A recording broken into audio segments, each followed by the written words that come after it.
This is from Layla Duff's account of a lifelong romance with Ann Arbor, and her description of the story of St. Andrews, which was written in 1961. She says, "This edifice is still one of Ann Arbor's most pleasing sights to behold. I propose that you take a walk late some sunny afternoon to have a good look at it, preferably approaching it from the west on Catherine Street, for the jog in the street allows it to dominate the vista all the way up from Maine." My name is Eileen Tyler. I'm an architect. I work for Quinn Evans Architects. Most of our work is historic preservation work, so I'm very comfortable talking about historic buildings, how they're built, the condition they're in, and what we might do about it to appreciate them. And had worked several times on projects here for St. Andrews. Recently, we completed a master plan which facilitated the congregation looking into their goals for the future and how to reuse and appreciate their building. I'm sitting here in front of St. Andrews Episcopal Church on the wall, enjoying a wonderful summer afternoon and thinking about how much I enjoy the church and its place in our community. It's the heart of the community in the Old Fourth Ward. It was built that way with the community built up around it, and many of the prominent members of Historic Ann Arbor were residents in this neighborhood. I'm fortunate to live only a block away. It's a great downtown place to live and work on Main Street, live on Division Street. It's great. The building itself was built in 1869. It's one of several buildings in Ann Arbor designed by the architect Gordon Lloyd, who was trained in England, came through Canada, and settled in the Midwest, practicing largely out of Detroit. A number of churches all through the Midwest, mostly Episcopal, but a number of other denominations. And we're very fortunate in Ann Arbor to have others besides St. Andrews. The English Gothic tradition is very prominent in the architecture, with the Gothic peak, the lancet windows, the traditional use of stone, country Gothic as opposed to a high-style Gothic, and the ornamental slate roof, crested with the cast iron cresting across the ridge. The building was built in 1869. Underwent several additions, the most prominent of which is the bell tower, which was not constructed until 1903, also designed by Gordon Lloyd, and that is the fulfillment of his whole design concept.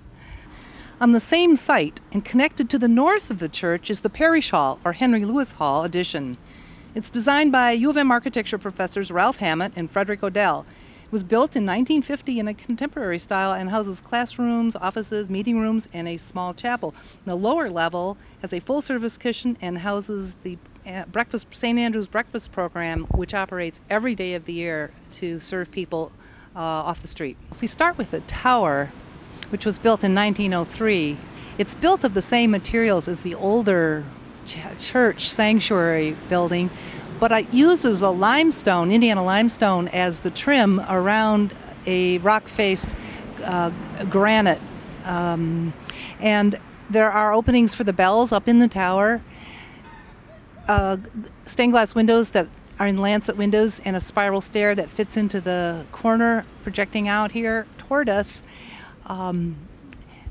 The windows are not visible from the outside unless the lights are on. On the sanctuary of the church, again, the rock-faced granite, a little older style of masonry work, and it's edged with a sandstone trim up to the peak, which has a cross carved in sandstone. The doors are oak, stained and painted very dark, but they are from 1867, designed to provide the main entrance into the church.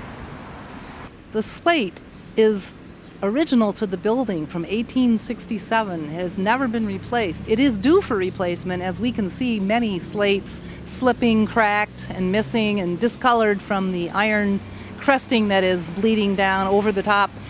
Because it is a relatively steep roof, however, there haven't been leaks at that point.